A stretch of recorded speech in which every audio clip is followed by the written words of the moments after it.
Hello everyone, good morning. কেমন আছো তোমরা সবাই? আশা করছি খুব ভালো আছো, আর আমিও এখন একটু ভালো আছি। তো শরীরটা আমার ভীষণই খারাপ হয়েছিল। কেন হয়েছিল তোমাদেরকে তো শুধু বলেছিলাম ডাক্তার দেখিয়েছিলাম। তো ডাক্তারটা কোথায় দেখিয়েছিলাম, কেন দেখিয়েছিলাম, সমস্ত কিছু তোমাদেরকে জানাবো। তো তার আগে দেখো, সকালবেলা মা আনতে দিয়েছিল পরোটা ঘুগনি। তো সেই পরোটা আর ঘুগনি বেড়ে নিচ্ছি, নিয়ে আমরা এটা খেয়ে নেব। জলখাবার বেলা এটাই টিফিন করব, কেননা মা বললো যে সকালবেলা যখন পরোটা খাবারই ইচ্ছা ছিল তো বলতে পারতিস, আমি আরও ভালো করে পরোটা বানিয়ে দিতাম। কিনা পরোটার কি ছিঁড়ি, মানে ফুটো ফাটা, তোমাদেরকে তো দেখালামই, দেখো বুঝতে পারবে। তো একদম ফুটো, দেখো পরোটাগুলো এরকম অবস্থা। তো যাই হোক, কিনা জিনিসের খাওয়ার মজাই আলাদা। তো তার জন্য আমার মেয়ে ছুটে গিয়ে পরোটাটা নিয়ে চলে এলো। তো এবার পরোটাটা খেয়ে নেবো আমরা সবাই মিলে, ভাগটা করে নিলাম আমি নিজেই। তো তারপরে এদিকে দেখো মেয়ে ভাত খেতে বসেছে। তো এখানে মেয়ে ভাত খাচ্ছে আর বলছে দইটা বার করো, দইটা বার করো। দই আমার মা ঘরে পাতে, আর আমার মায়ের হাতে দই মানে সে আর কোনো তুলনা হয় না। কোনো দোকানের দই আমার মায়ের হাতে দইয়ের কাছে মানে পাত্তাও পাবেন, এরকম ব্যাপার। আমি একদম মানে গর্ব করে বলতে পারি। তো আমার মা নিজে হাতে দইটা দারুণ বানায়, কোনো ফ্রিজ ছাড়া, তারপরে আরও যে সমস্ত মানে আছে, কোনো কিছু ছাড়াই আমার মা ঘরে তৈরি করে দইটা, দুর্দান্ত। তো এখানে আলু সিদ্ধ মেখেছি, আলু সিদ্ধ দিয়ে আর পুঁই শাকের ঘ্যাট দিয়ে আমরা ভাত খেয়ে নেবো। আর ফ্যানটা রেখেছিল আমার জন্য, মা আলু সিদ্ধ ঘি ভাত মানে আমাকে খেতে বলেছিল, তো আমি সেটা খাইনি। তো আমি একটু কথার অবাধ্য না হলে হয়, বাপের বাড়ি এসেছি বলে কথা, মায়ের কথার একটু অবাধ্য হতেই হয়। তো এই দেখো, এই কটোরাগুলো এনেছিল আগে, মানে আমার দাদা টক দই খেত, তো টক দইয়ের হচ্ছে কটোরা এইগুলোতে আমার মা দই পেতেছে। তো দেখেছো ঘরে কিসের মধ্যে পেতেছে সেটাও তোমাদেরকে দেখাবো। তো এই দইটা শুধুমাত্র আমার জন্য ছিল, এই কটোরার দইটা। তো আমার মেয়েতে ভাগ বসালো, তো মেয়েদের দইও আলাদা রয়েছে, তার জন্য না, মেয়েদেরও আলাদা দই পেতে দিয়েছে। তো ভাবলাম কি আমার ভাগ থেকে মেয়েদেরকে একটু দিয়ে, আমার তো আর কম পড়ে যাবে না, তাই না? তো এই যে দেখো, এখানে বড় মেয়েকে খেতে দিচ্ছি আর আমি একটুখানি মুখে নিলাম। তো হেভি হয়েছে। আর দেখো ভাঁড়টার গা পুরো একদম মানে পুরো জল জল ভাব হয়ে গেছে। আর এই দেখো হাঁড়ির ভিতরে আমার মা এইভাবে দই পাতায়। তো এটা হলো গিয়ে টক দই, জানো তো, এটা টক দই। টক দইটা আলাদা করে পাতানো হয়েছে। আর মিষ্টি দই মানে মিষ্টি দইও পাতানো হয়েছিল, মিষ্টি দই ওইটার মধ্যে পাতিয়েছে। আর একটু তোমাদেরকে দেখো তুলে দেখাচ্ছি। তো দেখো দইটাকে নাড়াচ্ছি, কত সুন্দর থকথকেভাবে বসেছে, কোনো ফ্রিজে দিতে লাগেনি। ফ্রিজে দিলেও মনে হয় এতটা ভালোভাবে দই বসে না, তাই না?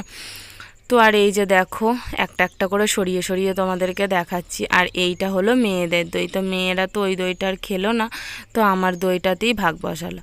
তো আমার দইটা ওরা খাচ্ছে, আর এখান থেকে আমিও একটু ভাগ বসাবো। এটাও 500-র ভাঁড়। তো এই যে দেখো এবার ভাঁড়টা রেখে দিলাম। তো এবার চলো তোমাদেরকে বলি যে আমার কী অসুবিধাটা হয়েছিল। আমার অসুবিধা হয়েছিল শ্বাসকষ্টর প্রচণ্ড পরিমাণে, কয়েকদিন ধরেই মানে কয়েক বছর ধরেই আমার শ্বাসকষ্টটা খুবই হতো। তো তার জন্য ডাক্তার দেখিয়েছিলাম একবার। তো সেখানেও না বলেছিল খুবই টেনশনের কারণে আমার নাকি এই শ্বাসকষ্টটা হতো। তো এখন শুনছি প্রচণ্ড পরিমাণে প্রেশার লো। তো হার্টের ডাক্তার দেখিয়েছিলাম, আর ওটা আমাদের এই সাইডেই দেখিয়েছিলাম, মানে আমাদের গ্রামের সাইডেই ডাক্তার বসে, হার্টের ডাক্তার। তো সেখানে আমি দেখিয়েছিলাম। তো বলেছিল যে তোমার একদমই প্রেশার লো, প্রেশার নেই ধরতে গেলে, তো ভালো মন্দ খাওয়া দাওয়া করতে হবে। আর আমি একদম হাঁটা চলা পর্যন্ত করতে পারতাম না, একদমই মানে বিছনায় পড়ে যাওয়ার মতন অবস্থা হয়ে গেছিলো। সমস্ত কিছু কাজবাজ তোমাদের দাদাভাই করতো, আর তোমাদের সঙ্গে যে শেয়ার করব সেই ক্ষমতাটাও আমার ছিল না। তো তারপর ডাক্তার দেখিয়ে পর যখন বাড়ি আসি, তখন আমার মা দেখতে গিয়েছিল। তো আমার মা বললো কয়েকটা দিন আমাদের বাড়িতে থাকবি চ। তো তার জন্য আমি মায়ের বাড়ি থেকেই ভিডিওটা তোমাদেরকে শেয়ার করছি। তো দেখো মেঘ ধরেছে বাইরে প্রচণ্ড পরিমাণে, তারপরে আমরা ঘরে খেয়ে নিচ্ছি দই লস্যি। তো ঘরের মধ্যে আছি বলে অন্ধকার অন্ধকার লাগছে, আর মেঘটাও ধরেছে কিন্তু বাইরে প্রচণ্ড পরিমাণে।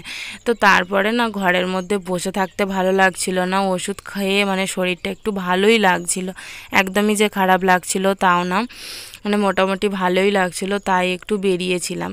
তো বেরিয়ে দেখি এই বোনটা কাজ করে, পলার উপরে ডিজাইন হয় না, যে জরি ডিজাইনটা হয়, তো ওই ডিজাইনটা অন্য কেউ করে, আর ও শুধু ফাইলে করে এইটা কাটে।